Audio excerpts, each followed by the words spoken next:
Good afternoon. Unlike the majority of my fellow graduating class, I was not born and raised in Vermont. I was born in Florida, where I have spent most of my life. But when asked, where are you from, I simply give the response, everywhere. Throughout my 12 years of education, I have gone through and learned at 11 different schools. And in the past 4 years, I have gone to 7. From Florida to Maryland, and from Texas to North and South Carolina, I've experienced many different learning environments and met people who have impacted my life monumentally. Halfway through junior year, I learned I'd be moving to a place called Vermont. I was truly excited to live in this city and meet all the people there. Well, on the car ride there, I learned a new fact. Vermont isn't a city, but in fact a state. The second thing that startled me was that Vermont wasn't exactly a metropolis either. Despite my ranking, you can tell by now I did not exactly excel in geography. Upon arriving to Danville School, I was extremely shocked to find I'd be attending school with my siblings, who are in middle and elementary school. At first, I found it very hard to appreciate such a small school, but then Danville kind of grew on me. Never before have I attended a school of such closely knitted students, teachers, and faculty. While I cannot speak to their great memories they've had over these past 12 years, I would like to make a few acknowledgments that I've noticed at my brief stay.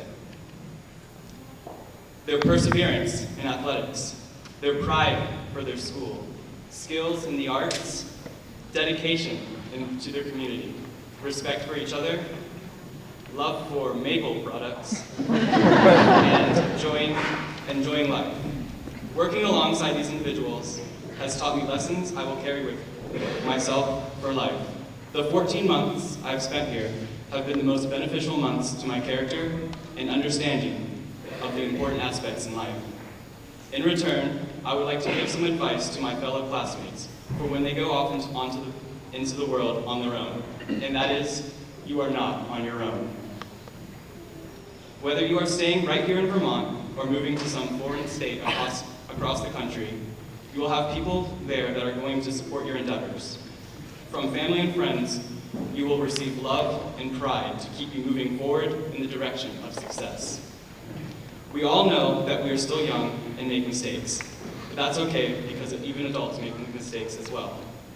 Now, we may not all hit light poles with our trucks, but I'm sure we will pull ourselves together and persevere. Life is full of scary obstacles, so I find it best to stick a smile on your face and keep a positive attitude, to pursue your own happiness as well as helping others grant theirs. The goal I have in mind for life is to live happily. No matter what happens to us, life carries on, and I believe it is our job to follow it. Once in a while, it is nice to stop and remember the good times as well as the bad. We all walk through life and time at our own pace. Some are coordinated and others may struggle. But whatever pace you choose to take, know that there is no wrong choice. Love yourself for being yourself and be happy because that is all you owe to yourself. I would like to thank the teachers I've had throughout my years of education and pushing me to do my best in keeping the classroom environment very interesting. The numerous guidance counselors I fought with to get the classes I needed to succeed in middle and high school, and the one guidance counselor, Simon Fisher, that actually thanked me for having a great academic standing and didn't tell me I was a pain in the neck. And my current principal, Mr. Noyes, for being involved in everyday school life. I would like to thank my parents, my mother Angie, for being there to help me get through life with great affection. My father Patrick, for giving me the love of learning I have kept since he began teaching me how to do division when I was just in kindergarten. And for watching over me and my brothers from heaven over these past few years. My stepfather Chris, for being a great role model and keeping my mother happy. And my siblings Nicholas, Matoi, and Nathan, for making life fun and better to live every day. I would lastly like to thank the students with whom I've attended Danville School for accepting me as if I too were coming to school in full turkey hunting gear and apparel.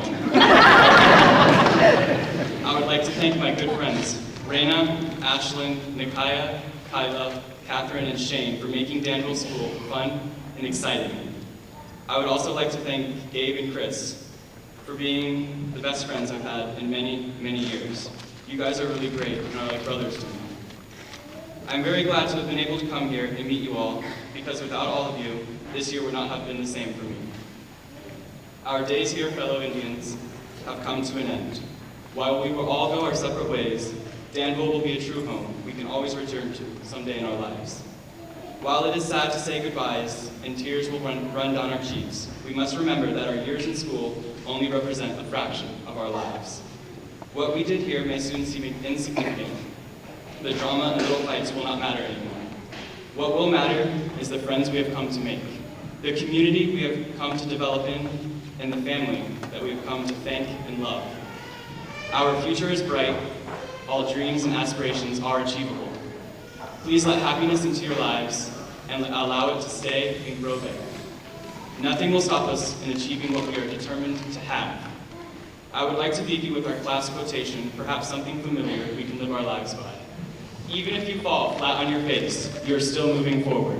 A great congratulations to Danville graduates, and in the words of a beloved Indian here, go Danville.